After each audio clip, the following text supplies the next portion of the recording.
Glória a Deus. Aleluia. Paz do Senhor Jesus, igreja.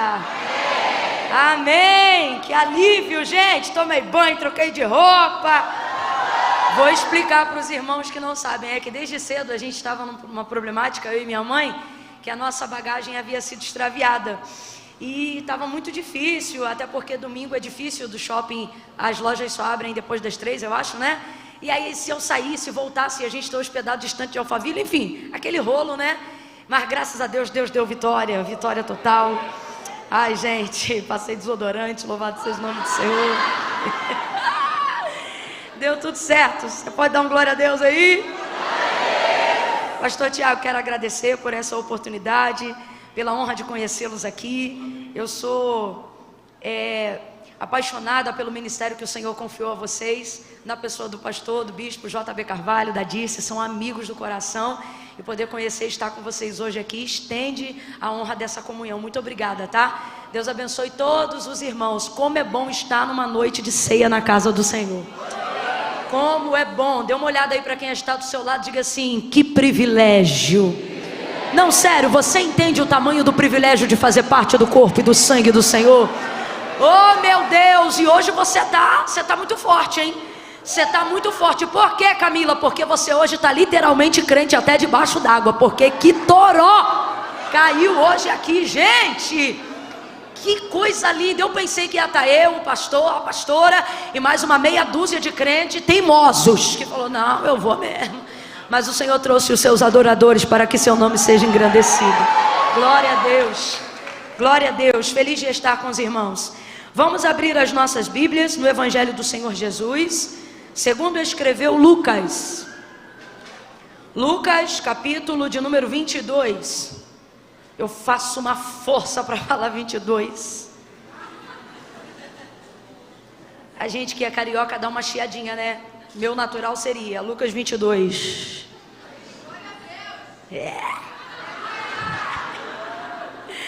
Oh, aleluia! Deus abençoe, irmão César, irmã Tatiane. Deus vivo, gente. Deus prepara tudo. Olha, eu quero agradecer esse casal. Eles tomaram um chá de cadeira, porque a Tati teve uma ideia incrível.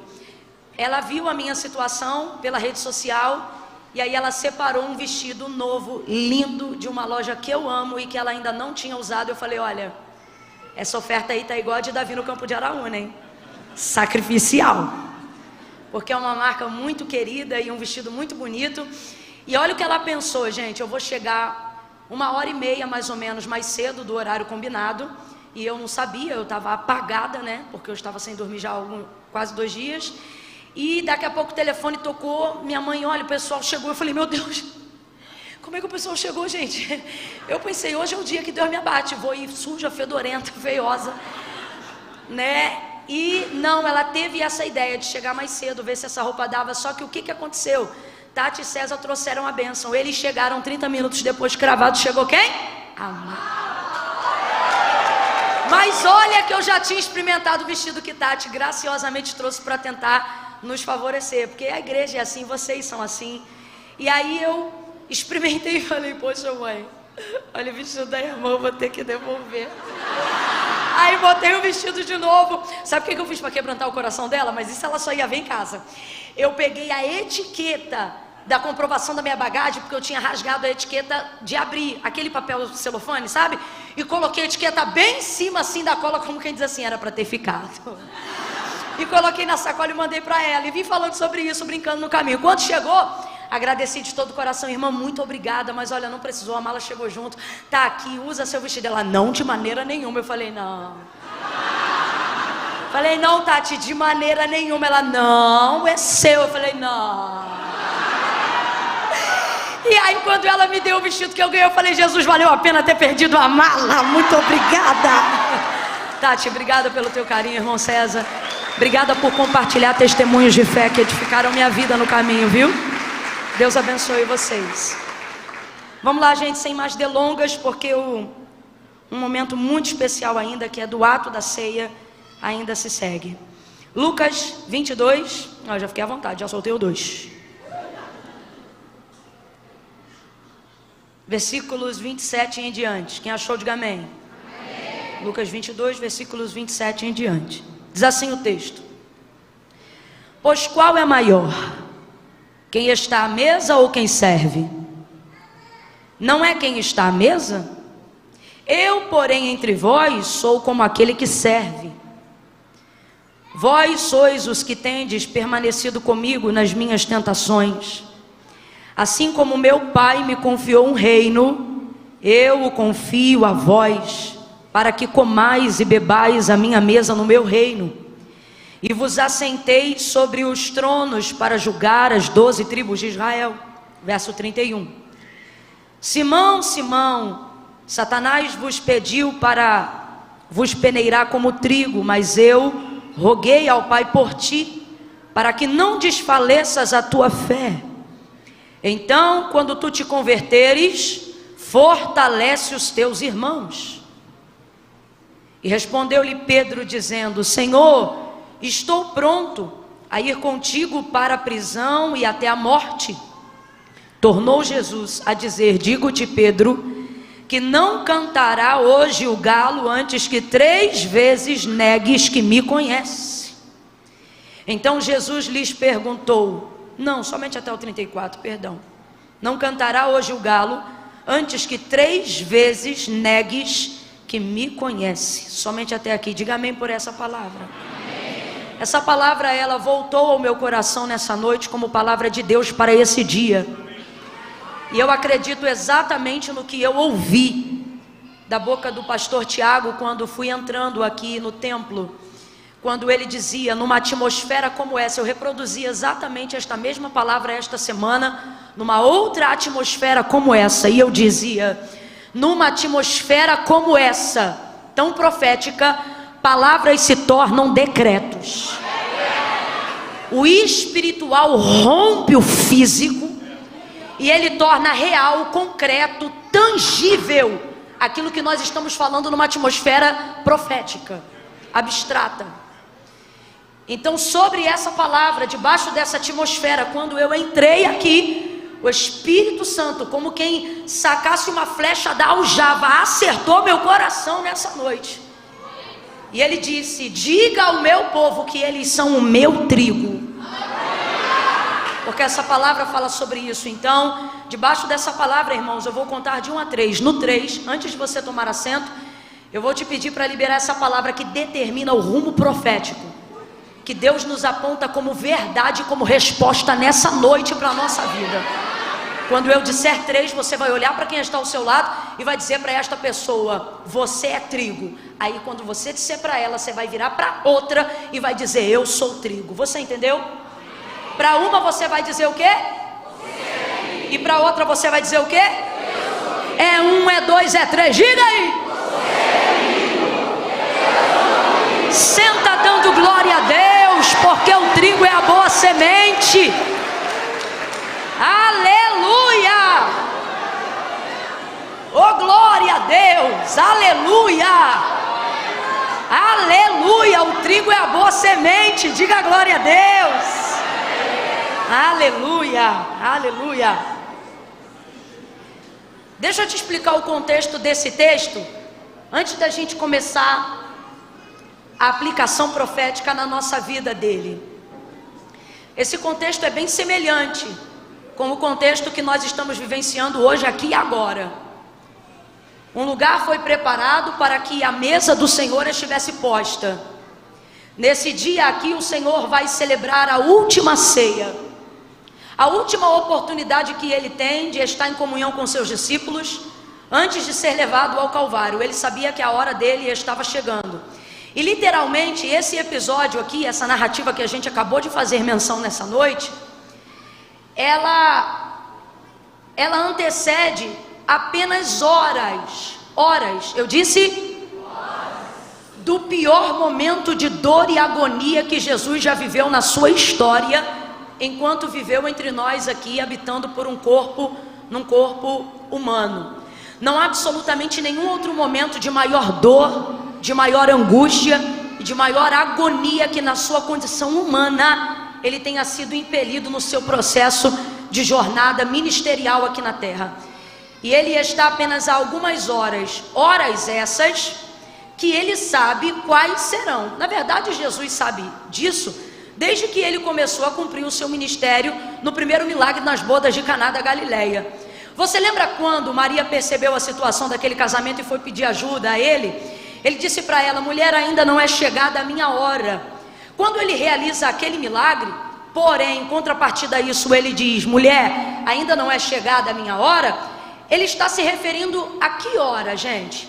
A hora da sua entrega. Jesus, ele compreendia que tudo que ele fosse fazer no caminho do seu ministério, cada milagre, cada sermão, cada realização que ele operasse, culminava para o Calvário. Então compreenda, na verdade, todos os milagres que Jesus realizou faziam parte de uma apostila pedagógica. Isso, na verdade, compreendia o desejo dele de fazê-los, os seus discípulos, compreenderem como deveria funcionar a manifestação do seu reino aqui na terra. Jesus não estava preocupado, na verdade, em ser ovacionado por ser poderoso através dos milagres que ele realizava.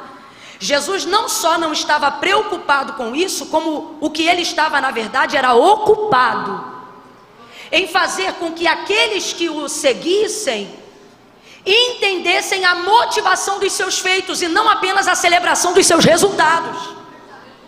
Por isso que muitas pessoas que seguiam Jesus, seguiam, mas não permaneciam. Lembra daquela multidão, Marcos capítulo de número 5, aquela mulher do fluxo de sangue que se aproveitou dessa multidão, indo a caminho da casa de Jairo e o tocou, e a hemorragia estancou? Você lembra o que o texto dizia ali? Que a multidão que o seguia o apertava, porque na verdade eles formatavam a operação dos milagres que Jesus realizava dentro de um único método exoperante. Quem está comigo, diga amém.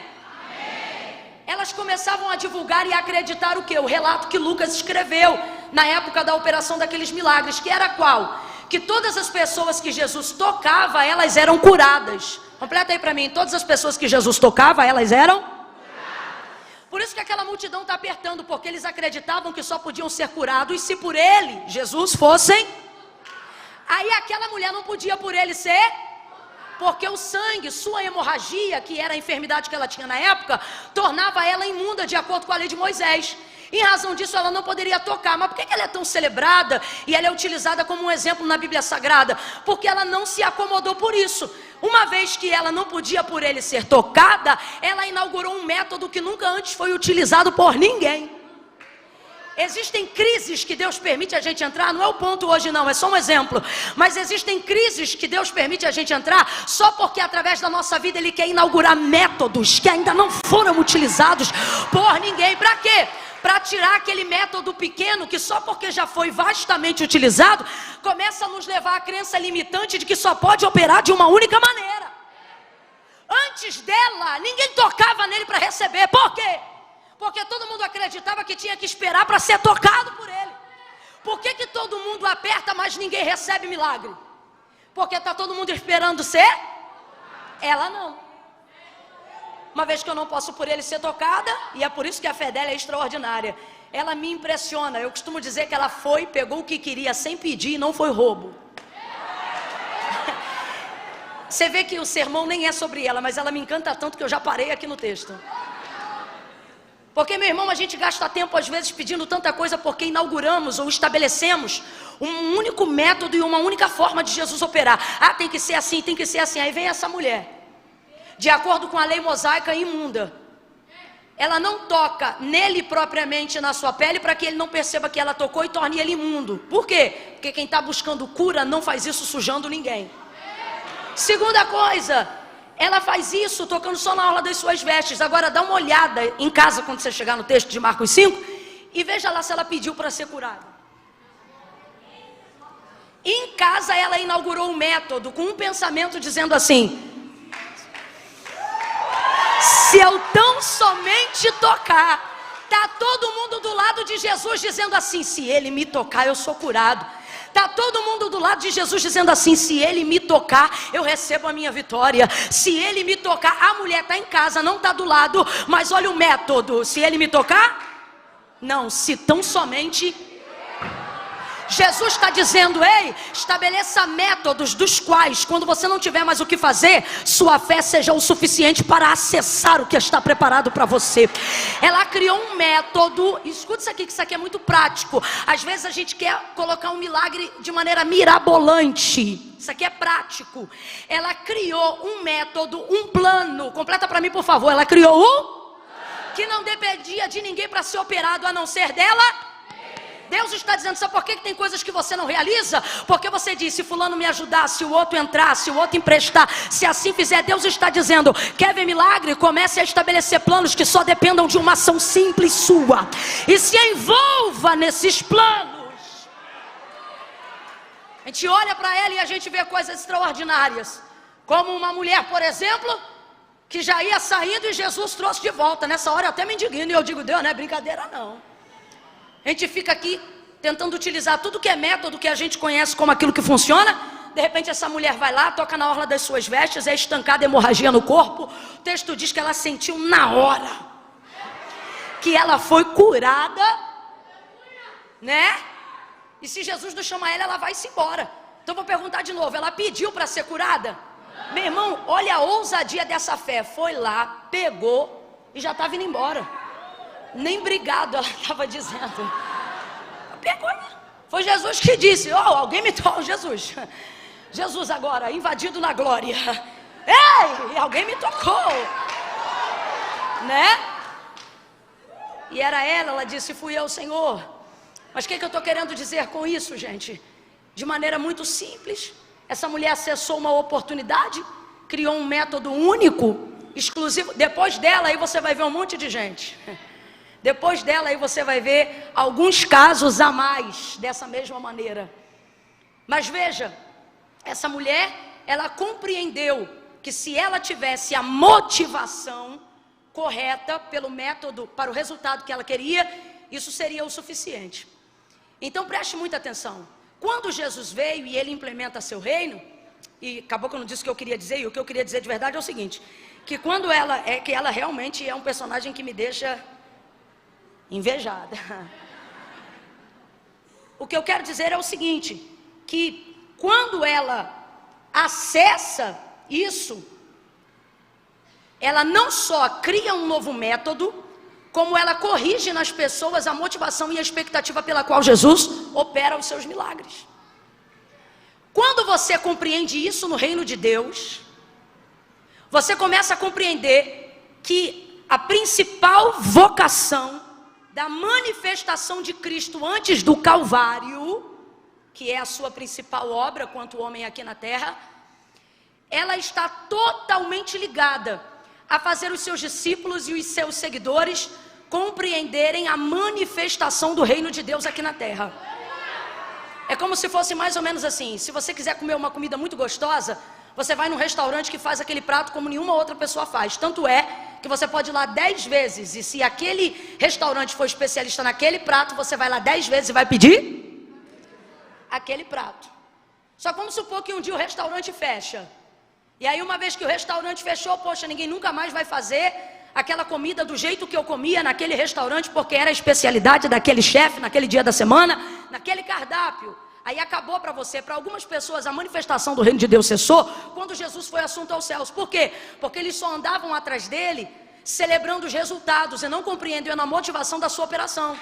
Quem não compreende a motivação da operação vê a casa do banquete ser fechada quando o chefe sai da cozinha. Estão compreendendo mais ou menos o que eu estou falando? Agora, quem é João, Pedro, eu e você? Somos aqueles que não só conheceram o chefe, como antes dele partir, pedimos a receita.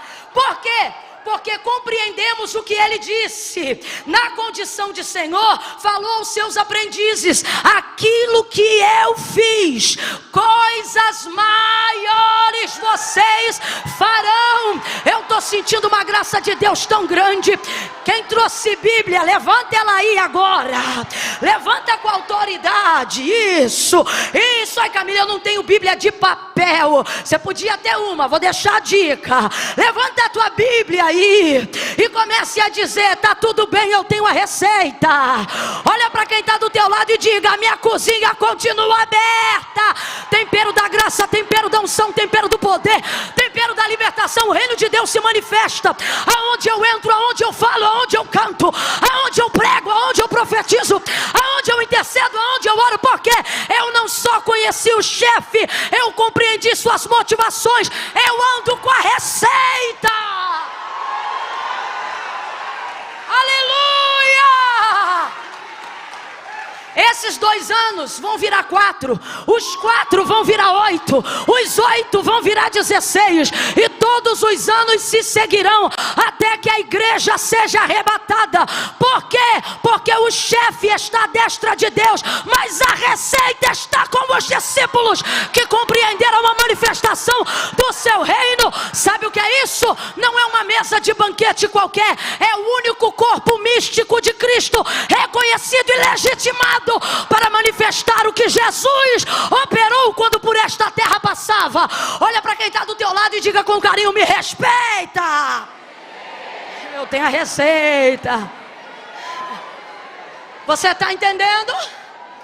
Alguém aqui está compreendendo? Tanto é que depois de um tempo, fortalecendo a mentalidade dos seus discípulos, para que eles não celebrassem apenas os resultados, mas para que compreendessem a sua motivação. Quando você tem a motivação assertiva, você tem motivação continuativa. Ela não passa independente dos resultados que você já viveu.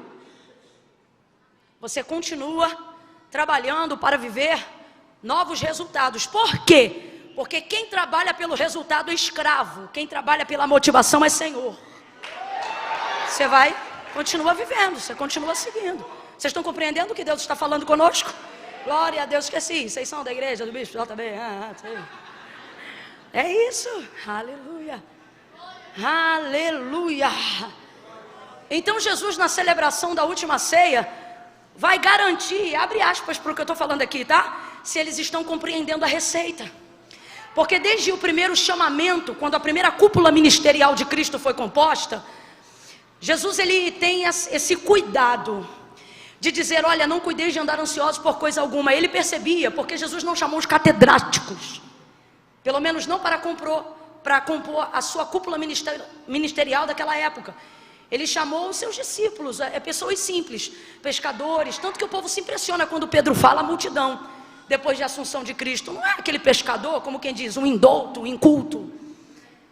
Então ele chama essas pessoas muito simples. E pessoas muito simples têm crenças muito limitantes. E a verdade é que eles deixaram tudo para seguir Jesus, mas ainda estão em processo de conversão e de libertação, não para se apegarem aos resultados. Tanto é, eita glória. Esse é aquele momento que você diz assim: ainda bem que eu estou na igreja se Jesus voltar. Não é? Então veja, ele chamou e eles deixaram o que eles tinham. Tanto é que no chamamento de Pedro, primeiro apóstolo da igreja primitiva, ele seguiu Jesus depois de ter pego a maior multidão de peixes da sua vida, seu maior cardume. Largou tudo e seguiu, para compreender que não era o resultado, era a motivação. Então eram pessoas simples, e pessoas simples às vezes dentro de um contexto acabam tendo muitas crenças limitantes, e os discípulos não eram diferentes. Então Jesus quebrava essa limitação. Olha isso, eles estão andando com o Filho de Deus. Eles estão vendo cegos serem curados de manhã, e antes do entardecer eles já estão pensando na janta. Aquela preocupação, lembra da multiplicação, Mateus 14? Dos pães e dos peixes? Daquele menino que trouxe 5 pães, 2 peixinhos, Jesus deu graças, começou a repartir, multiplicou para aquela multidão. Qual foi o pensamento dos discípulos depois do sermão pregado naquele deserto, naquela tarde? Senhor, manda eles embora. Rapaz, Jesus está pregando, irmão. Se a gente ouvir alguém que a gente gosta, ou alguém que nem gosta, mas que está pregando a palavra, já cativa a gente. Imagina você ver o verbo vivo pregando, pastor, pelo amor de Deus, gente. Ai, nesse culto ia ter que me catar a capar.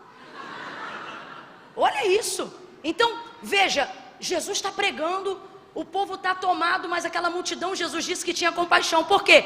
Não o seguiam apenas por o que ele falava, mas sua principal motivação era o quê? Se ia ter comida. E os discípulos sabiam disso. Por quê? Porque pensavam como eles. Tem gente que só tem capacidade de julgar a gente pelos erros que a gente comete, porque no fundo eles cometem os mesmos erros. E aí os discípulos, Senhor, manda embora, manda esse povo embora. E o Senhor disse, não, ninguém vai embora, manda o povo sentar. Imagina você desesperado com uma multidão, você só tem 5 pães para dividir para 12, 2 peixes. E aí Jesus diz, manda ninguém embora, faz círculo de 50 em 50 e 100 e manda todo mundo sentar. Que desespero. Porque o pensamento deles ainda estava nessa necessidade. Estamos seguindo aquele que supre necessidade. Estamos seguindo aquilo que supre necessidade. Ele supre necessidade, mas ainda assim, muito limitante. Eu vou te provar que a crença dos discípulos ainda era limitante, mesmo diante das realizações de Jesus. Porque isso não tem a ver com ter, tem a ver com se tornar. Quando Jesus te dá coisas, Ele não te dá coisas para você dizer, eu tenho. Ele te dá coisas para que você se torne. Você vai entender. Se você tem coisas, e estas coisas não te tornaram uma pessoa melhor, não foi Jesus que te deu. Tudo que Jesus te dá e te acrescenta, te torna uma pessoa melhor. E aí, olha isso. A prova de que a crença limitante deles era tamanha, que um dos discípulos vai chegar para ele na hora que veio os 5 pães e 2 peixes e diz assim para ele, Senhor, mas o que é isso para tanta gente? Ele fica com vergonha de oferecer aquilo. Um rapaz deixou aqui 5 pães e 2 peixes, mas o que é isso para tanta gente? Oh, nem que tivéssemos, quem está me ouvindo diga amém, 200 denários de dinheiro.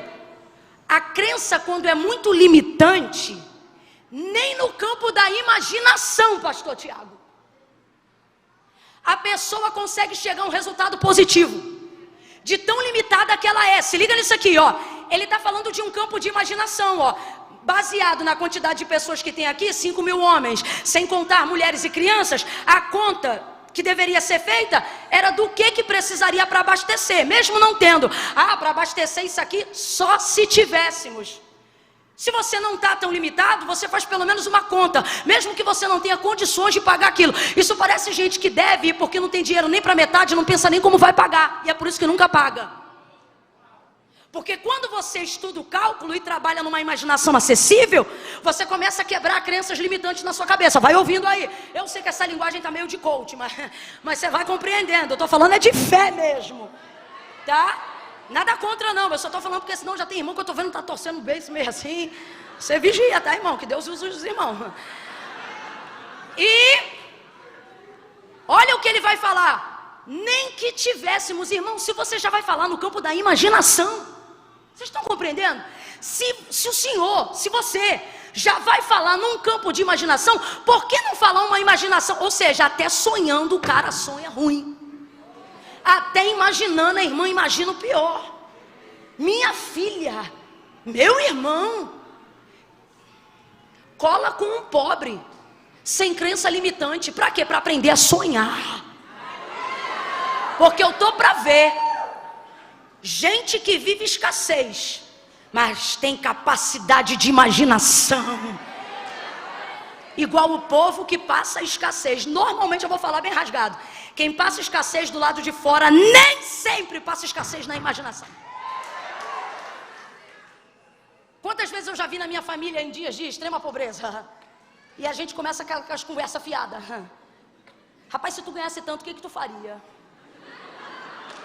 A gente entra na imaginação com tanta força, Sara, a gente entra na imaginação com tanta força, minha pastora, que a gente começa rindo, brincando assim. Eu comprava isso, eu comprava aquilo, e tu ia dar o quê pro fulano? Pro fulano eu ia dar 1 milhão, e pro outro eu ia dar 500 mil. Mas tu vai dar pro fulano, não sei o que.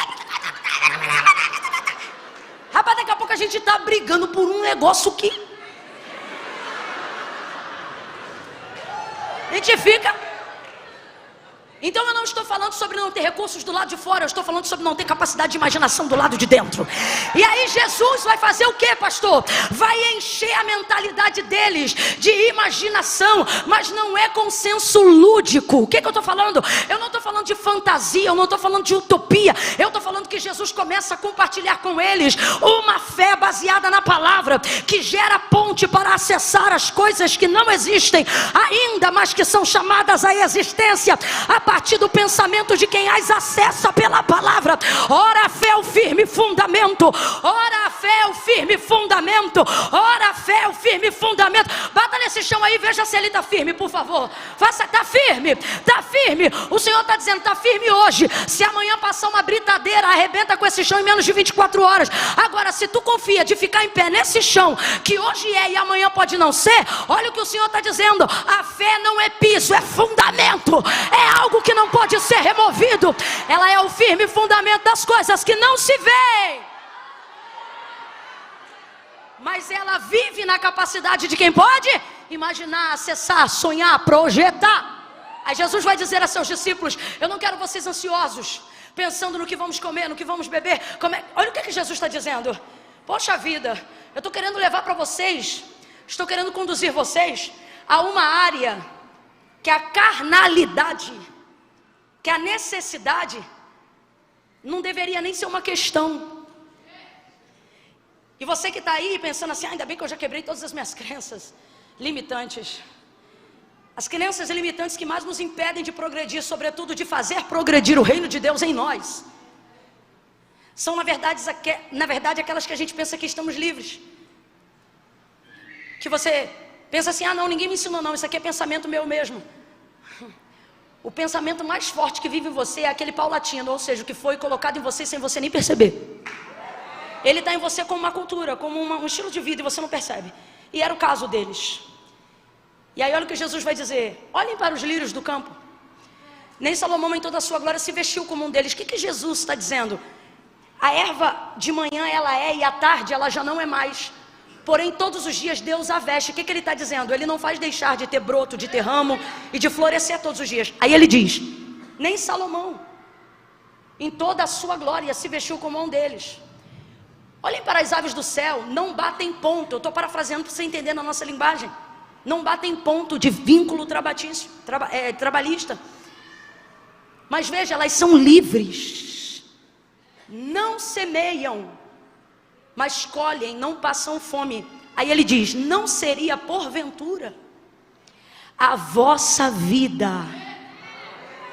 mais importante, mais relevante do que as aves dos céus, do que os lírios do campo?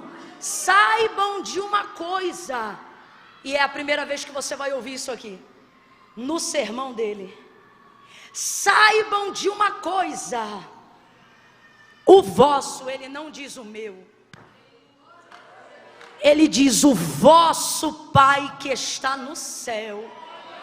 Quem é pai e mãe aí? Sacode a mão, sacode a mão. Quem é pai e mãe? Maravilha. Agora quem é pai e mãe aí de filho abaixo de 16 anos? Maravilha.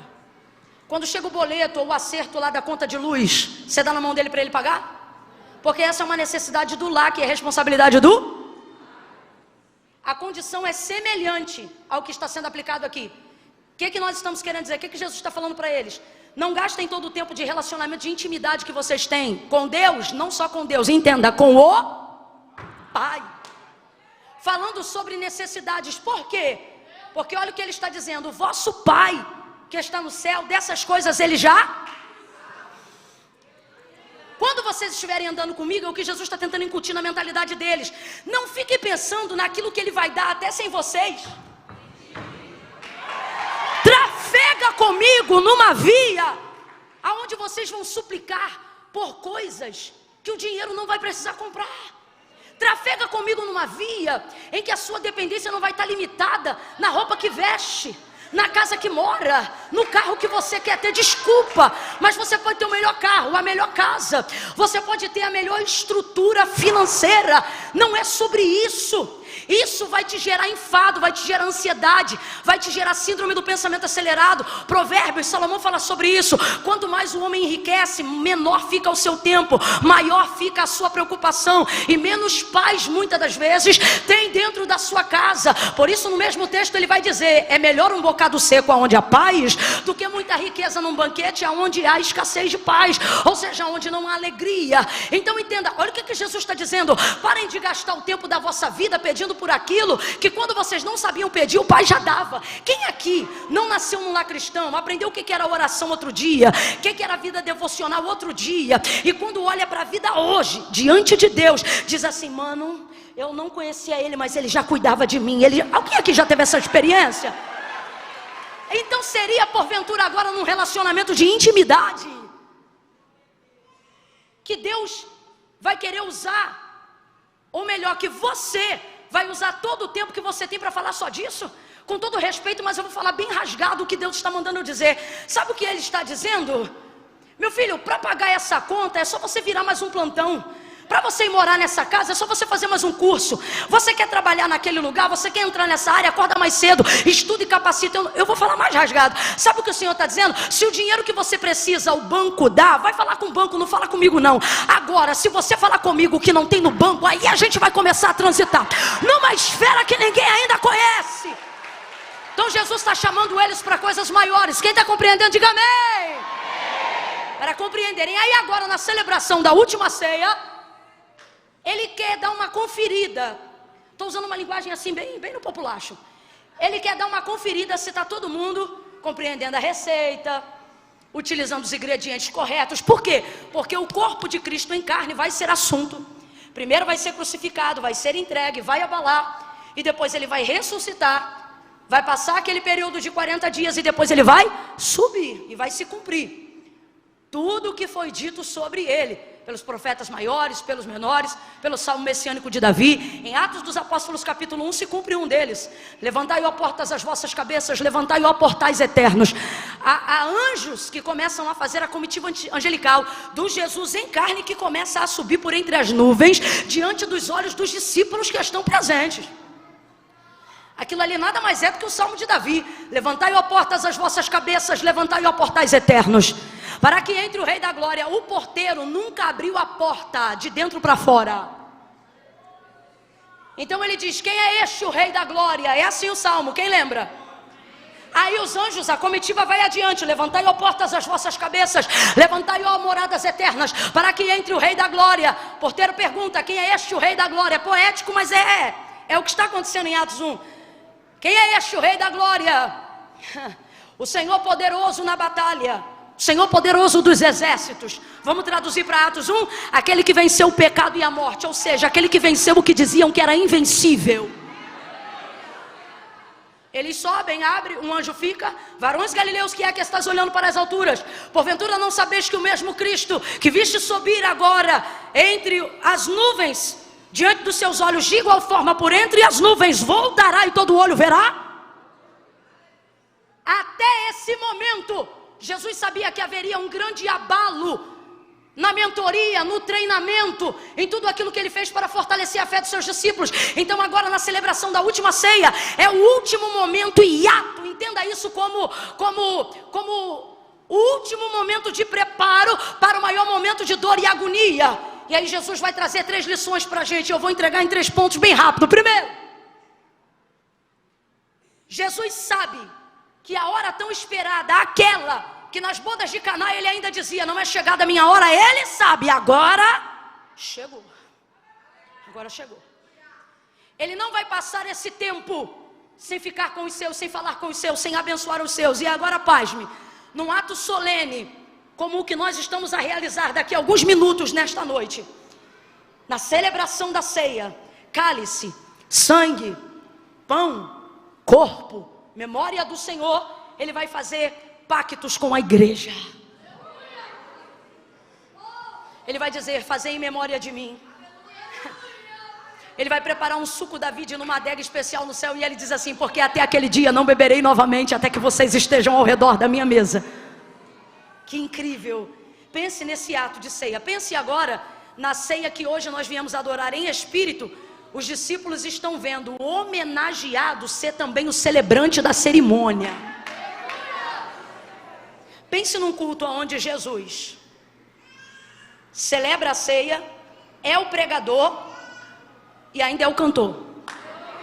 Porque foi o que aconteceu nesse dia aqui. O texto diz que logo depois deles terminarem de cear, olha o momento, gente. Se uma ceia entre nós já é extraordinária, imagina uma ceia com Cristo na cabeceira, ou no meio entre eles, imagine.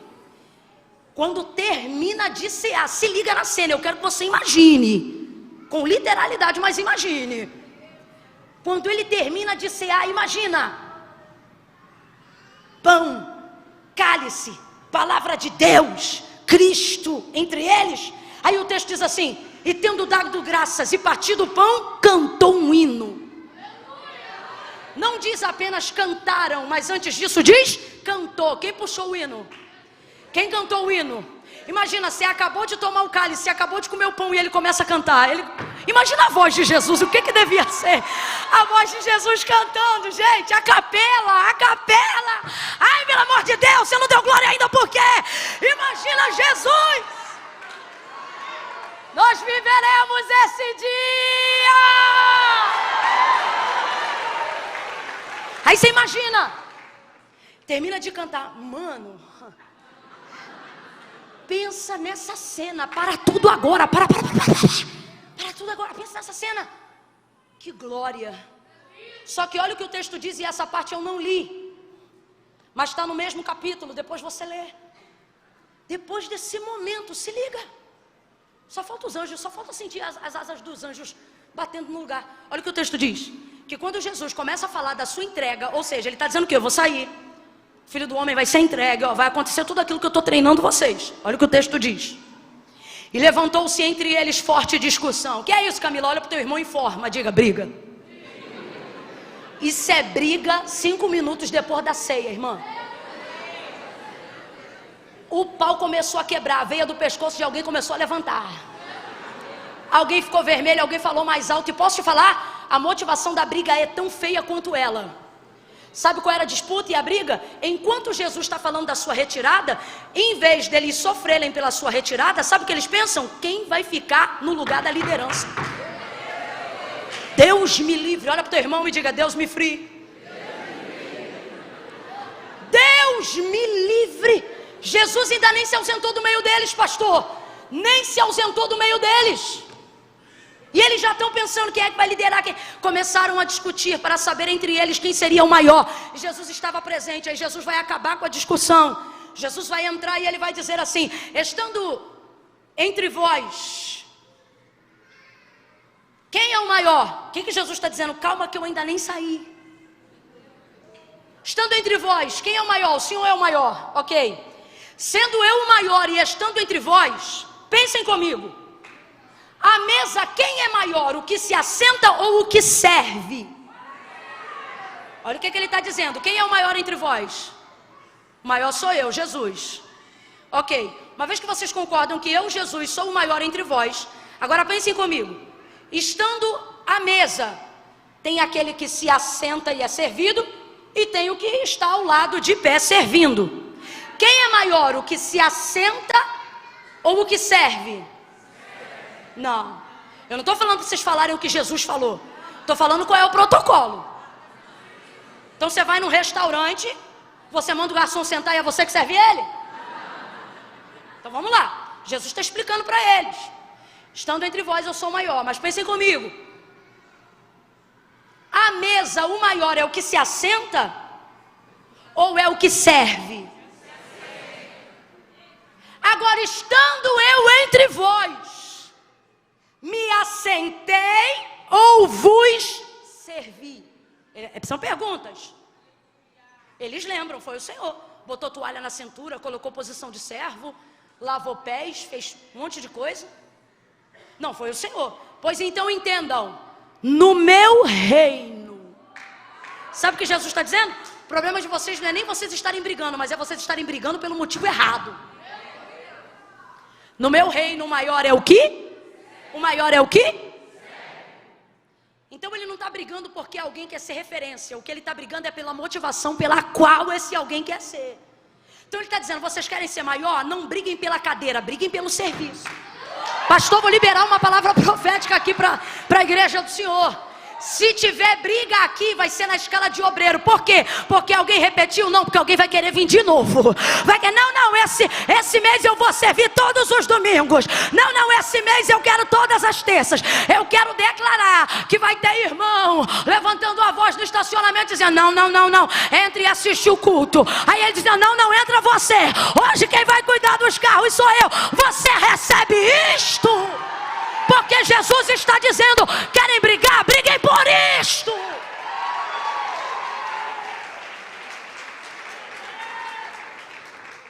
Cheia como essa casa está, lotada como ela vai ficar quando você chegar primeiro e ter o direito do assento e chegar alguém que veio depois, é essa briga aí que eu quero ver. De você levantar e falar para quem está em pé, não, senta. E a pessoa dizer, não, de jeito nenhum, não, você vai sentar aí, senta aí. Eu levantei para você, é o que Jesus está falando. No meu reino maior é o que? No meu reino maior é o que serve. Parem de brigar. Tendo dito isto, se liga nisso aqui. Segundo ponto, só falta mais 10 minutos e eu encerro. Prometo, pastor.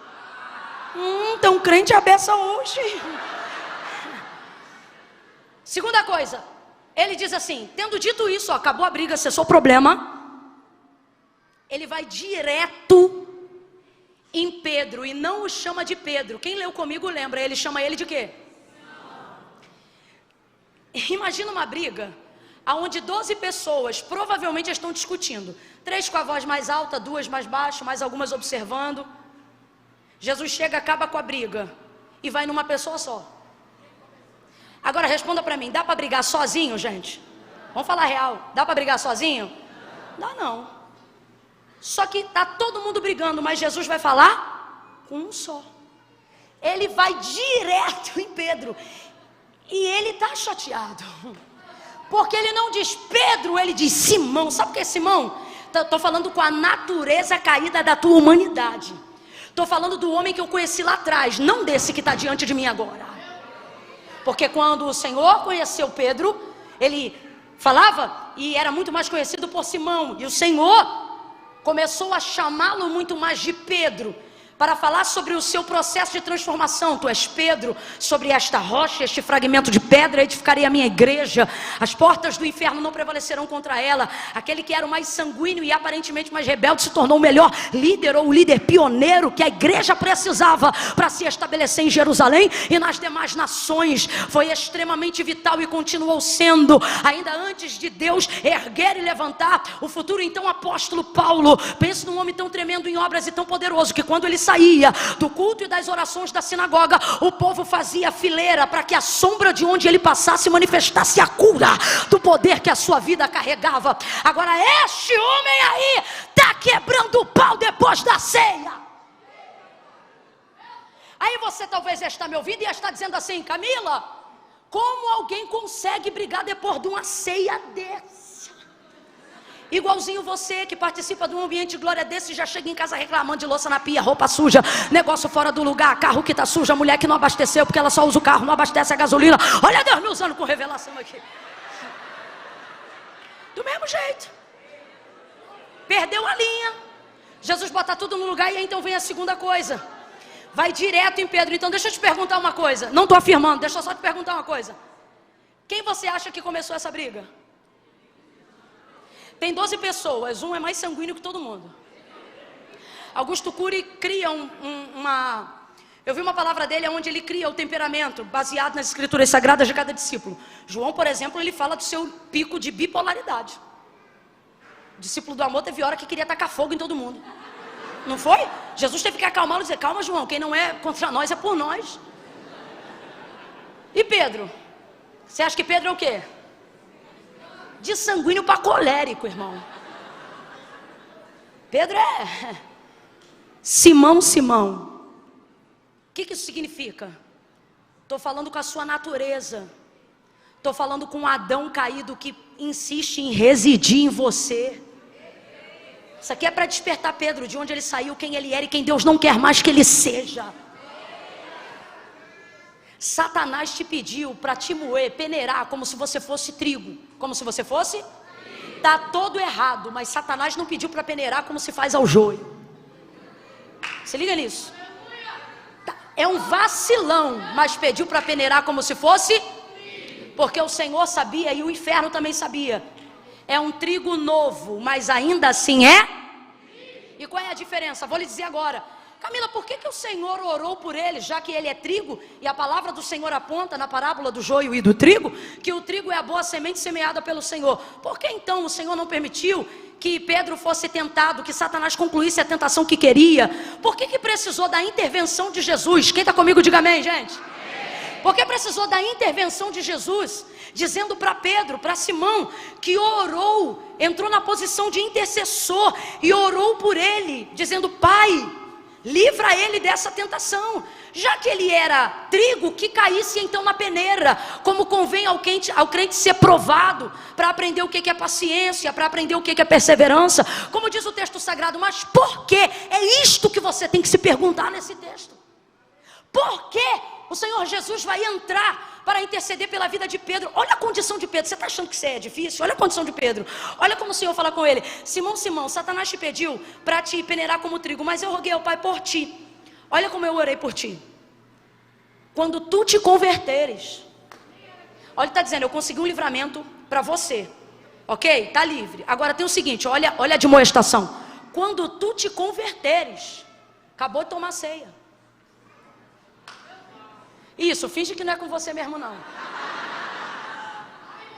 Acabou de cear. Estava no hall de membros da Igreja de Cristo, mas ainda não era. Processo de transformação de metanoia ainda estava em andamento. Quando tu te converteres, fortalece os teus irmãos. Então aqui está a resposta da pergunta que a gente acabou de fazer. Por que a intercessão? Primeiro, porque é trigo. Mas segundo, por que a intercessão? Porque não está convertido agora, mas quando converter, você vai ter um processo de conversão tão forte, que você não vai ser só forte, você vai ter o poder de fazer o quê? Fortalecer os seus irmãos. Deus estava vendo a liderança de Pedro, Cristo apontava a liderança de Pedro, só Pedro não via o seu potencial, e por isso vacilava, mesmo sendo uma boa semente, mesmo tendo um bom mentor, mesmo ouvindo uma boa palavra. Só que nesta noite nós devemos fazer como Jesus. Primeiro, interceder por aqueles que têm potencial, mas ainda não estão preparados. Interceder por aqueles que são bons, mas ainda são meio rebeldes. Interceder por aqueles a quem o Senhor confiou um propósito maravilhoso, e eles só se rebelam ou só fazem coisas que vacilam na fé, não porque são desgraçados, infelizes ou joio, não, mas porque todos veem o potencial deles, menos. Mas essa é a última barreira e crença limitante que Deus vai derrubar na vida de Pedro. O que? Ele vai corrigir a sua identidade. Camila, como é que se corrige a identidade de um homem, de uma mulher que Deus quer usar? Você tem que parar de se ver como você se vê, e tem que começar a se ver como Deus te chamou, e comece a profetizar sobre a sua vida as palavras que Deus liberou sobre você. Nelas está sua vida, nela está a sua identidade. Vou te explicar o processo da peneira em 2 minutos. Primeiro, como é que funcionava a agricultura? E o Senhor está falando na linguagem daquela época, porque Ele quer acessar aquelas pessoas. Hoje Ele está falando nessa linguagem, porque Ele quer acessar essas pessoas. Então entenda, como era o processo da agricultura? Vem comigo na parábola. Ele diz assim, parábola do trigo e do joio. Durante o dia, os servos semearam o trigo, a semente que o Senhor do campo deu para eles semearem na terra. Trabalharam o dia inteiro, semearam a semente do trigo, para dar lucro e semente no celeiro do Senhor do campo. Quando chegou a noite, eles estavam cansados. Completa para mim, eles estavam? Dormiram, porque o sono é para todos. O sono é para?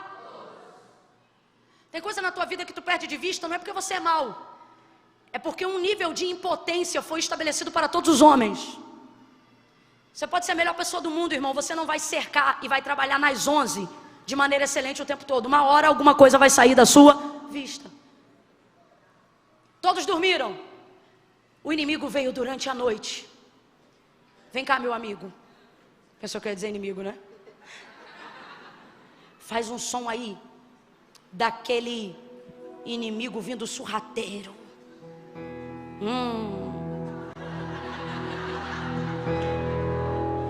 Durante a noite, enquanto todos dormiam, o inimigo vem e começa a plantar a semente do joio onde eles plantaram a semente do... No outro dia de manhã, ambos começam a crescer. Vai, cresce. Pronto. Vai crescendo joio e trigo juntos. Joio e trigo vão crescendo. Joio e trigo vão crescendo. Eles ficam desesperados e vão à porta bater do Senhor. Senhor, que semente foi que o Senhor nos deu? O Senhor não nos deu a boa semente e o trigo? Ele disse sim. Pois então, agora o joio está crescendo no meio do trigo. Como é isso? Ele disse, ora, essa semente quem semeou foi o inimigo. O Senhor do campo na parábola fala para eles que a semente do joio quem semeou foi o... Diga para mim, se o Senhor sabia que quem semeou a semente foi o inimigo, por que não a impediu de ser semeada? Porque o Senhor está cuidando de coisas importantes e seus servos também deveriam cuidar de coisas mais importantes.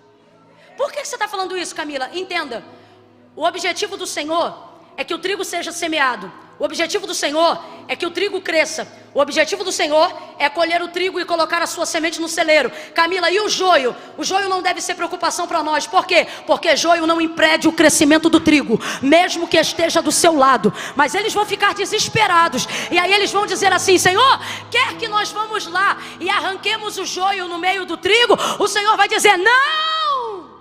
Faz isso não. Porque há de ser que vocês não vão ter o discernimento perfeito de saber o que é joio e o que é. E arrancando o joio, mesmo que seja para ajudar, nesse processo pode ser que vocês percam alguma semente de... Agora diga para mim, a semente de joio vale quanto? Nada, porque joio é considerado erva daninha das sementes. Então ele não vale nada. Agora, alguém pega aqui para mim um galinho desse ramo de trigo, por favor.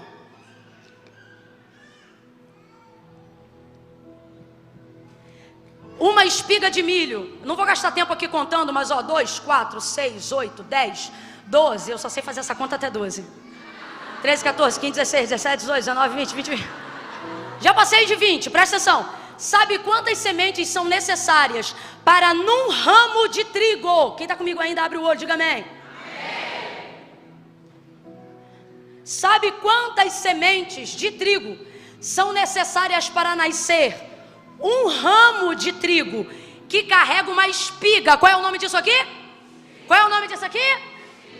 Numa espiga, quando ela dá pouca, ou seja, quando ela dá uma espiga só, ela dá no mínimo 30 gominhos desses aqui que vocês estão vendo. No mínimo, você viu que eu parei na metade e já tinha 22.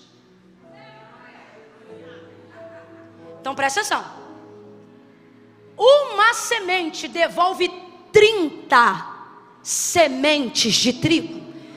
Isso acontece se ela devolver o mínimo.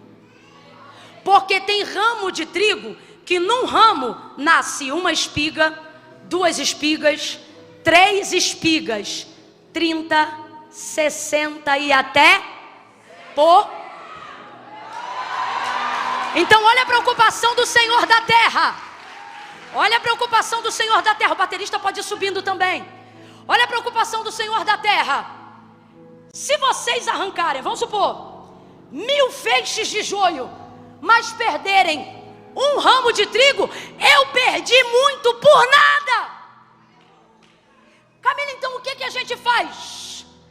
O trigo não deve ser sua ocupação, perdão, o joio não deve ser sua ocupação e menos ainda sua preocupação.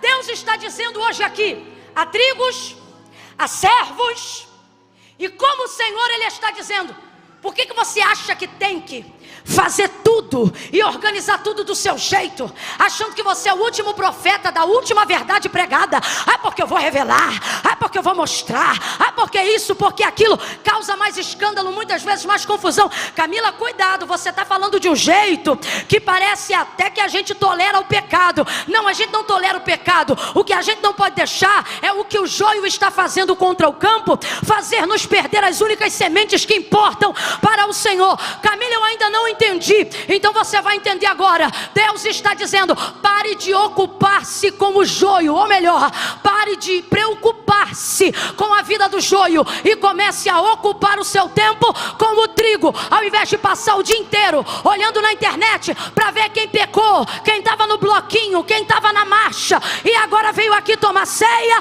O Senhor está dizendo: o joio não vai te levar a lugar nenhum. Quer ocupação? Vai visitar os hospitais, vai visitar os presídios, vai procurar gente que vai gerar resultado na obra de Deus. Com todo respeito, mas vamos aqui, olha para alguém aí e diga: Deus não quer. Não, prega comigo, tu não vai me deixar com essa batata quente sozinha não. Diga com firmeza, diga: Deus não quer. Você preocupado com o joio, diga: Ele te chamou para se ocupar com o trigo. Vai salvar as almas que o Senhor preparou. Vai cuidar daquilo que Deus botou na tua mão. Vai fazer aquilo que Deus te chamou para fazer. É o que Ele está falando com Pedro. É isso que Ele está falando com Pedro. O contexto, na verdade, é esse. Agora você vai entender melhor o que eu estou dizendo. Então quer dizer, para só um minuto aqui, um parêntese. Só um parênteses. Quem semeou o trigo, quem deu o trigo para ser semeado foi o Senhor. Então o trigo pertence ao... E os servos do campo trabalham para quem? Por isso que Ele disse não e é não. Porque você pode até cuidar do que Deus te deu, você só não pode tomar posse do que é de Deus. Quando Deus diz não é, não importa o quão zeloso você seja. Agora, veja bem. Se o servo é do Senhor e ele deve trabalhar para o Senhor, complete aí, ele deve trabalhar para o Senhor.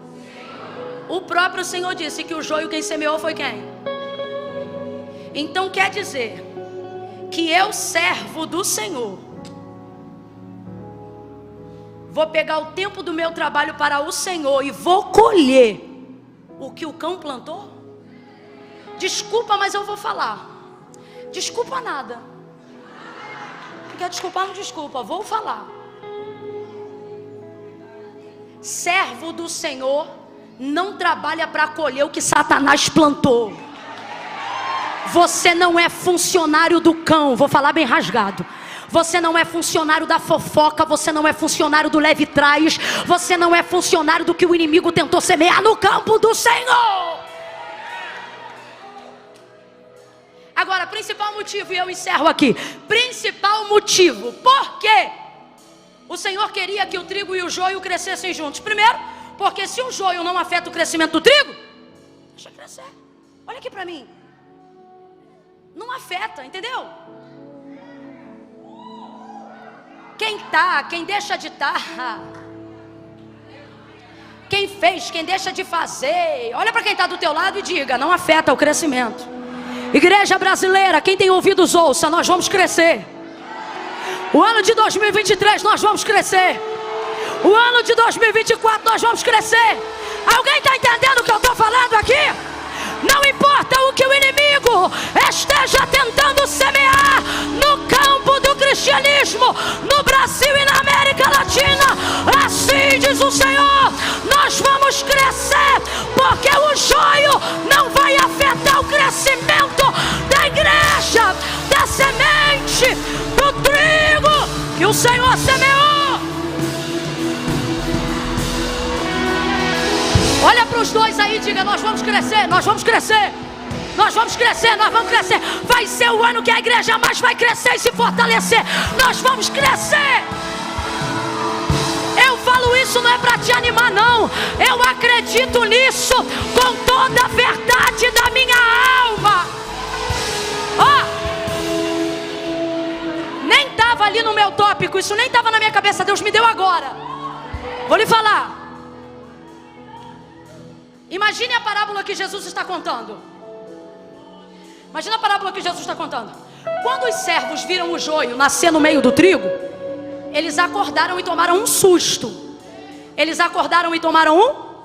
Na parábola, eles acordaram e tomaram um? O inimigo semeou durante a noite enquanto os servos Porque a gente não pode controlar tudo, mas o Senhor sabia que o inimigo estava entrando e estava semeando. Agora vem para os servos, que somos nós. Depois que você levanta e toma um susto, você dorme de novo?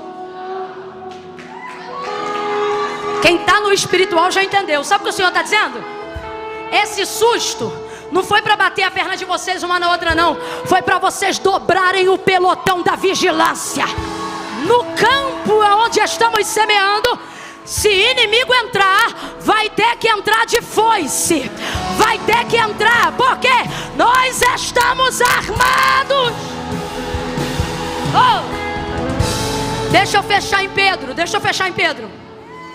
Senão os exegetas vão me excomungar nessa noite.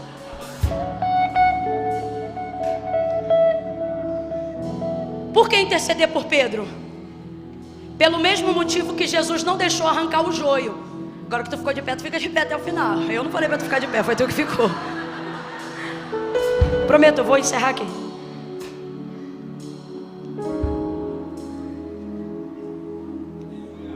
Não quero que vocês arranquem. E agora você vai entender isso, e quem é agricultor sabe do que eu estou falando. Por que não quero que arranque? Ele vai dizer, porque há de ser que tentando arrancar o joio, com ele vocês também vão acabar tirando o... Por que isso vai acontecer? Porque ambos estão na fase de... E trigo é trigo e joio é joio. Mas na fase de crescimento, ou seja, quando o trigo ainda é novo, eles são aparentemente... Ouve. Mas eu roguei ao Pai por ti, Pedro, para que não desfaleças a tua fé. Quando Satanás pediu para peneirar, isso aqui Jesus está usando uma linguagem que é o que nós estamos pregando aqui. Te pediu para peneirar como? Trigo. Agora vamos lá. Se trigo é trigo, trigo tem que ser peneirado, sim ou não? Vai para a agricultura daquela época. Colhia o trigo no dia da ceifa, que foi o que o Senhor mandou eles fazerem na parábola. Deixa crescer juntos. No dia da ceifa, corta e leva todo mundo para ser peneirado. O joio, vocês vão ver logo que ele não é trigo, porque ele é leve, ele tem crescimento, mas não tem resistência, não tem força, não tem fruto, não tem semente. Inclusive, é interessante que o trigo é plantado de manhã, o joio é plantado de noite, mas o texto diz que eles crescem. Como é que pode crescer junto se o outro foi plantado primeiro? Porque quem cresce vazio, cresce rapidão. É mais ou menos o joio, escuta isso. Deixa crescer junto. No dia, o trigo, por causa do peso da semente, ele enverga. A espiga pesa no galho. Quanto mais você tem, mais você? Isso. O joio não tem fruto. Ele continua levinho lá no vento, assim, fazendo onda. Por isso você não tem que ocupar teu tempo em arrancar joio. Joio, até o vento leva ele. Aí corta tudo. O joio queima no fogo. E o trigo tem que ser peneirado. Leva ele para ser craquelado. Craquela o trigo, coloca na peneira. Imagine agora uma peneira de pedreiro. Não era a que era utilizada, mas dentro da nossa cultura, para a gente entender. Quem aqui já peneirou meio metro de terra aí? Eita Deus, esqueci que eu estou em Alphaville. Aqui, vou pedir para Deus botar uma peneira na tua mão. Trabalhos manuais são bons. Lá em casa a gente peneirava areia para fazer laje, cimento, pedra. Quem não tem muito costume de peneira, sofre um pouquinho e fica assim. Só que tem uns abusados também que arrebenta. Pega um bom ajudante, um bom servente, ou abusado.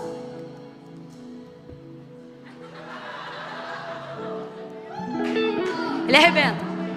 Joga para o alto, escute isso. O que a peneira faz no trigo? Ela rasga a casca. Quando joga para o alto, só sobe Sobe na verdade os dois, mas só cai de novo na peneira. Só ela tem peso para ficar. A casca não fica. A casca, guarde isso, eu fui estudar a história da agricultura de Israel nos dias de Jesus. Sabe o que eu descobri? E eu estou falando uma história com H. Que a maioria daqueles que cultivavam trigo pegavam o trigo no campo, mas levavam eles para onde passava o vento oeste. Sabe o que eu descobri, pastor Tiago? Que o vento oeste para o agricultor nos dias de Jesus na Bíblia significa literalmente aonde o vento faz porque no processo da peneira o vento levava a casca e o vento selecionava a casca da semente. Por que Jesus está comparando o homem, a salvação, a vida humana ao trigo? Porque isso aqui ele não está investindo em você para fortalecer casca. O que ele quer fortalecer No céu não entra carne e sangue, o que vai entrar é a alma. Vai ouvindo. Mas o trigo novo é parecido com o joio. Por quê? Porque o trigo novo, ele cresce pegando os nutrientes da casca. O trigo só está pronto para ser peneirado ao amadurecer. E como o agricultor sabe que o trigo está pronto para ser colhido? Porque a semente do lado de dentro da espiga já soltou da... Então quando a peneira rasgar a casca, ela vai liberar a... Crente, quando está pronto para ser provado, a prova não machuca ele, melhora ele, libera para fora o que ele tem de melhor. Agora o trigo novo, se ele for peneirado, quando a peneira rasgar a casca, também vai ferir a... Porque ele ainda depende dos nutrientes que a casca puxa da terra. Você pode dizer que ama muito a Deus pelo que Ele é, mas primeiro você conhece Ele pelo que Ele faz. Deus sabe disso, por isso que Ele disse a Israel: Moisés, canta canções para o meu povo que lembra eles do que eu fiz. Por quê? Para que ao lembrarem dos meus feitos, eles saibam quem eu sou.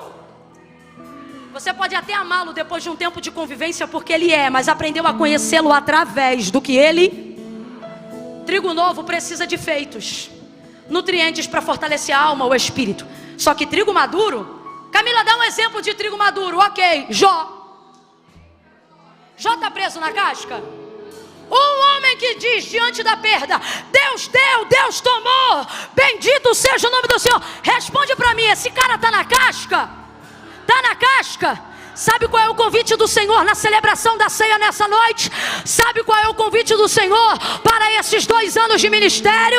Ele está dizendo: ei, de um tempo aqui para frente, já não vos falarei como meninos, como que a trigos novos, porque assim diz o Senhor: eu estou preparando o teu ano para te soltar da casca. Tudo que fizerem contra você não vai ferir a tua alma, não vai ferir os teus dons, não vai ferir a tua comunhão com Deus. Por que o Senhor vai interceder então? Porque Pedro é trigo, mas ainda é trigo novo. Pedro é trigo, mas ainda é trigo. Senhor, ele pode ser provado, mas não agora, porque ele é trigo. Se ferir ele agora, também vai ferir a alma, a semente. E aí quem vai perder? A mentoria de Jesus.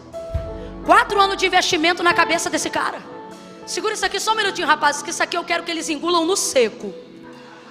No seco. 4 anos de investimento específico. 3 anos e meio, perdão, em cima dele. Pai, não faz isso não. O que o filho está dizendo? Pai, não é nem por ele não, é pelo que eu fiz. Sabe o que o Senhor está dizendo? Se fosse só por você, tu já estava na peneira. Mas por causa do investimento que eu tenho feito em você e no ministério que eu te confiei, eu vou te livrar de peneiras desnecessárias, mas não vou te livrar para sempre. Por quê? Porque trigo novo não pode ir para a peneira, mas o maduro anseia a hora. Isso aponta para a salvação. Quando a casca sair, aquilo pelo qual ele realmente investiu será liberado para entrar no celeiro. Novo. Pedro deu muito trabalho. Quer ver? Jesus acabou de dizer: Satanás te pediu. O que ele está dizendo? Pedro, você não está pronto. Olha como é que ele responde: estou pronto.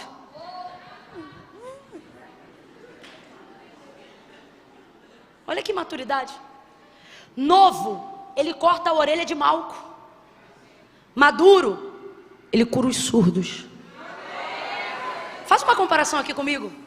Novo, ele arruma confusão depois da Santa Ceia. Maduro, ele estabelece o sistema doutrinário da igreja. Escuta isso.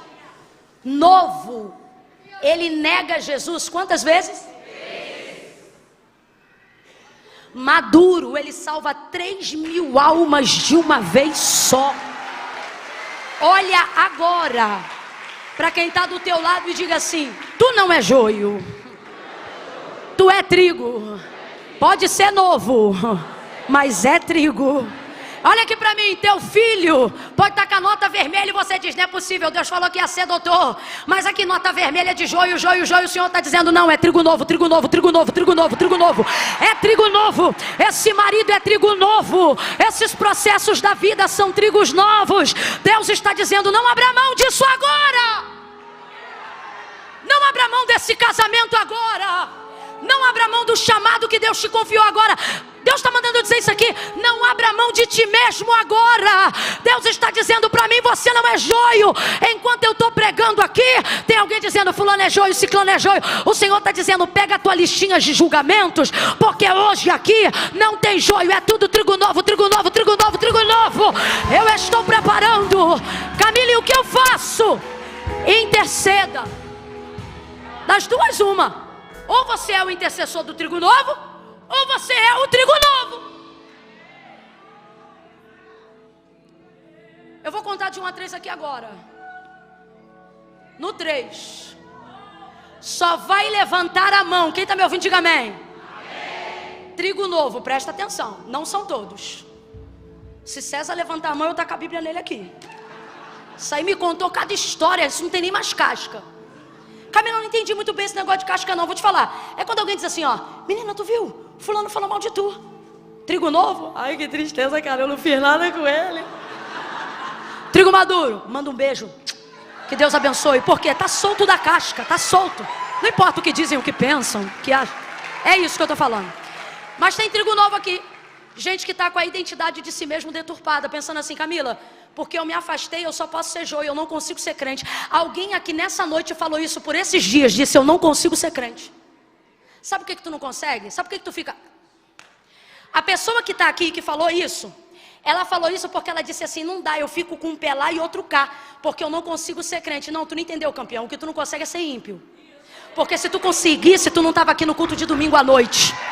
Tu fica lá e cá por causa da guerra do teu chamado. É que nem você que está aqui que diz assim, não, eu venho porque eu gosto, mas eu sou desviado. Desviado domingo, no dia da ceia.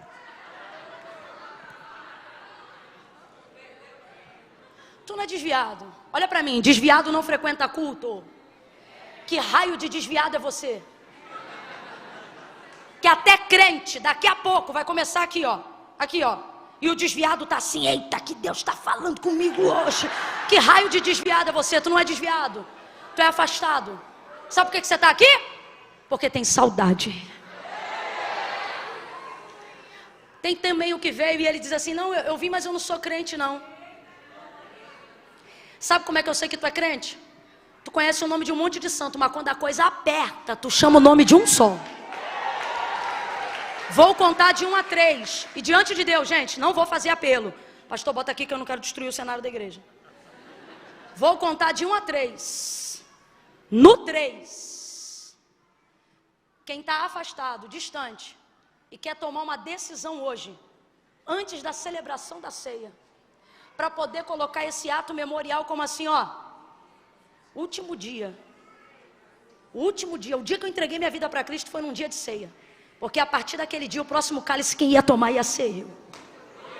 Hoje, presta atenção, estou falando coisa madura. Ai, Camila, é que eu não estou sentindo, não estou falando de sentimento não. Você é trigo novo, deixa eu te dar uma palavra madura. Salvação não é sentimento, é decisão. Aí eu não estou sentindo, não. Crê que Jesus é o único mediador entre Deus e os homens? Camila, eu creio. Crê que em breve ele voltará? Camila, eu creio. Crê que ele foi enviado ao mundo para redimir o homem e dar-lhe redenção no perdão dos seus pecados? Camila, também creio. Crê em algum outro Senhor que faça isso? Não, só nele, então tu é crente. Aí a pergunta é, por que não é salvo? Porque ser crente não faz de você salvo. E por que não? Porque não foi a igreja que inventou isso. Olha para mim, foi Jesus que disse: aquele que me confessar diante dos homens, eu também o confessarei diante do meu Pai que está no céu. Porém, aquele que se envergonhar de mim, a maioria das pessoas que amam o Senhor de coração, não fazem com ele uma aliança, não porque não o amam, mas porque sentem vergonha. Imagem deturpada da identidade. Não posso, depois que eu casar eu vou. Ele não está te pedindo casamento, está pedindo a decisão. Não, Camila, mas eu tenho aí um monte de coisa para resolver. Eu tenho um tico-tico no fubá. Vem você, levanta a mão, tico-tico, fubá. Porque Jesus não disse para ninguém, se arruma e vem. Sabe o que ele disse? Vinde a mim. Todos vós que estáis, estado temporário, vai passar. Mas por que eu vou do jeito que eu tô? Quem conhece meu testemunho sabe, gente, eu não vim bonitinho igual hoje não. Bermudinha do Tasmania, camisete do piu-piu, barriga de fora, sentada no último banco do culto de domingo, porque eu dizia, hoje tem evento especial no baile, quando o culto acabar eu quero ser a primeira a sair. Era assim a minha vida, sábado no baile, domingo na igreja. Só que eu aprendi, eu queria entregar a vida para Jesus, mas eu não conseguia. Eu sentia Deus, eu chorava, Deus falava comigo. Tem um povo na igreja que tu acha que é joio por causa da roupa que usa. Tu acha que é joio porque ele não fica firme. É trigo novo, irmão. Deus fala com eles. Eu sei disso porque Deus falava comigo. Eu chorava, mano, era uma dor. Eu queria Deus, mas no sábado era uma luta, meu irmão. Aí eu dizia, Senhor, eu não vou conseguir, eu não consigo. Aí olha o que eu disse para Deus. Falei, tá bom, então eu vou no teu nome, porque eu não me garanto, eu não sabia que o nome dele era tão poderoso. Aí eu aprendi depois que eu conheci Jesus, que foi ele mesmo que disse assim, ora, sem mim? Então quem criou na tua mente, eu estou explicando isso aqui porque Deus está mandando. Quem criou na tua mente a ideia de, eu tenho que ficar santo primeiro, para vir depois, só bloqueou a tua entrega. Porque foi Jesus que disse, sem mim, e é nada mesmo, irmão. Sem mim você planeja, mas não realiza. Sem mim você deseja, mas não consegue executar. Porque essa obra, seja vício, seja erro, seja conserto, só com Ele que a gente consegue fazer. Amém ou não amém? Não vou protelar mais, vou contar agora de 1 a 3. No 3, se você está afastado, se você está distante. Ai, Camila, mas é que eu queria sentir um arrepio. Quer sentir arrepio, tirar a roupa no frio, irmão. Salvação não é atitude emocional, é decisão de fé. Eu estou emocionada aqui ou eu estou falando com você normal? Aqui, ó, na unção do Espírito, mas consciente, não estou... Não, eu fico. Mas no momento não, porque isso aqui é você e Deus. Agora tem uma coisa. Depois que entregou o caminho para Ele, confia. E tudo Ele...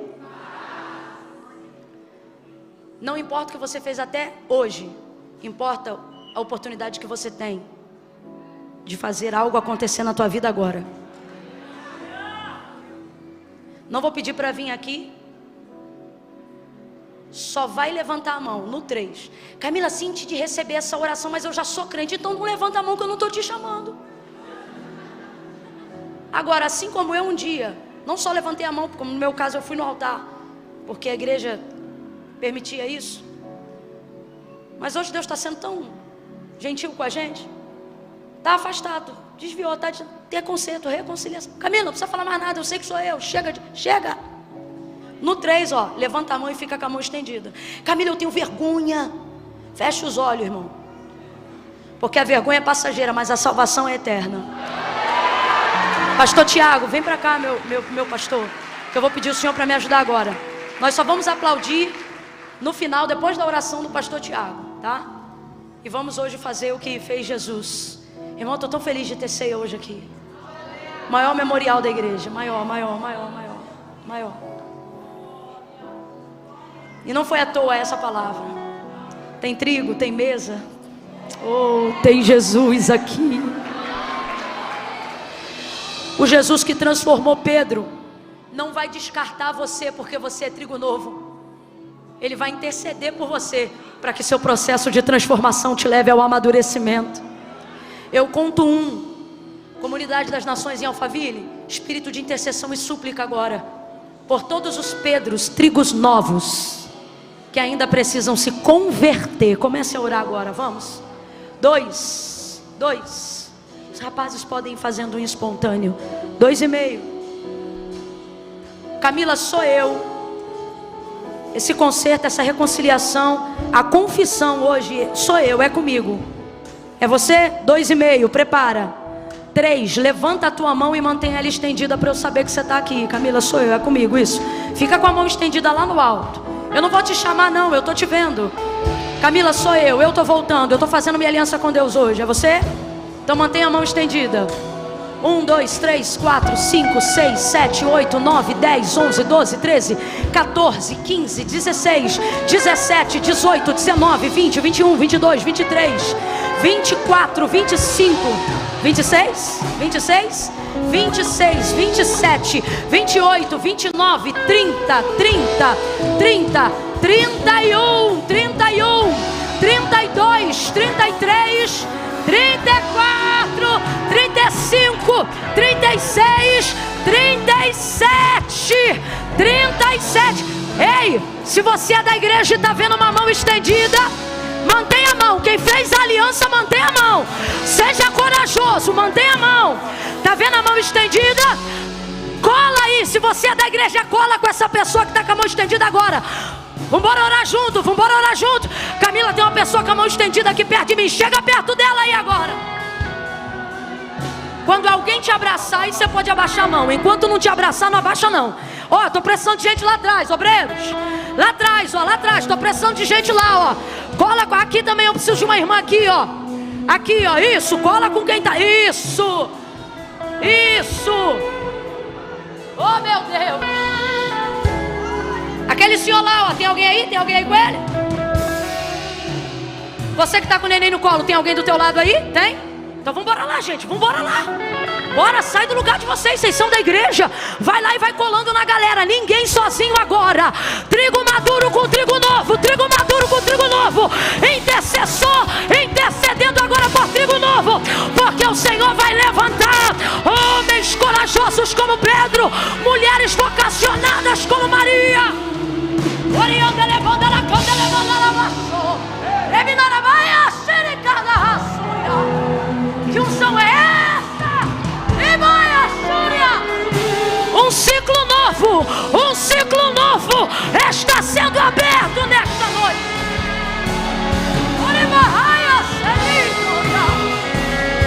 Aleluia, aleluia, Jesus. Fica perto dessa pessoa. Meu Deus. Quando ele era novo, ele negou Jesus, fugiu. Mas quando ele amadureceu e mostraram a cruz para ele, fiquem ligados, ele disse assim: vira a cruz de cabeça para baixo. Pedro falou isso. Ele disse: vira de cabeça para baixo. Ele estava tão maduro que não importava o que iam fazer com a carne dele. É essa liberdade que devemos andar, naquele que nos libertou. Não é a liberdade de quem está preocupado se vai ter nova onda de Covid. Não é liberdade limitada de no domingo à noite estar celebrando o corpo de Cristo e na segunda-feira de manhã preocupado que não conseguiu pagar a fatura do cartão. Liberdade com que Cristo libertou. Circunstâncias exteriores só batem na minha casca, não corrompem a minha alma, não abalam os meus princípios. Minha semente está guardada. Quem está entendendo isso, diga amém.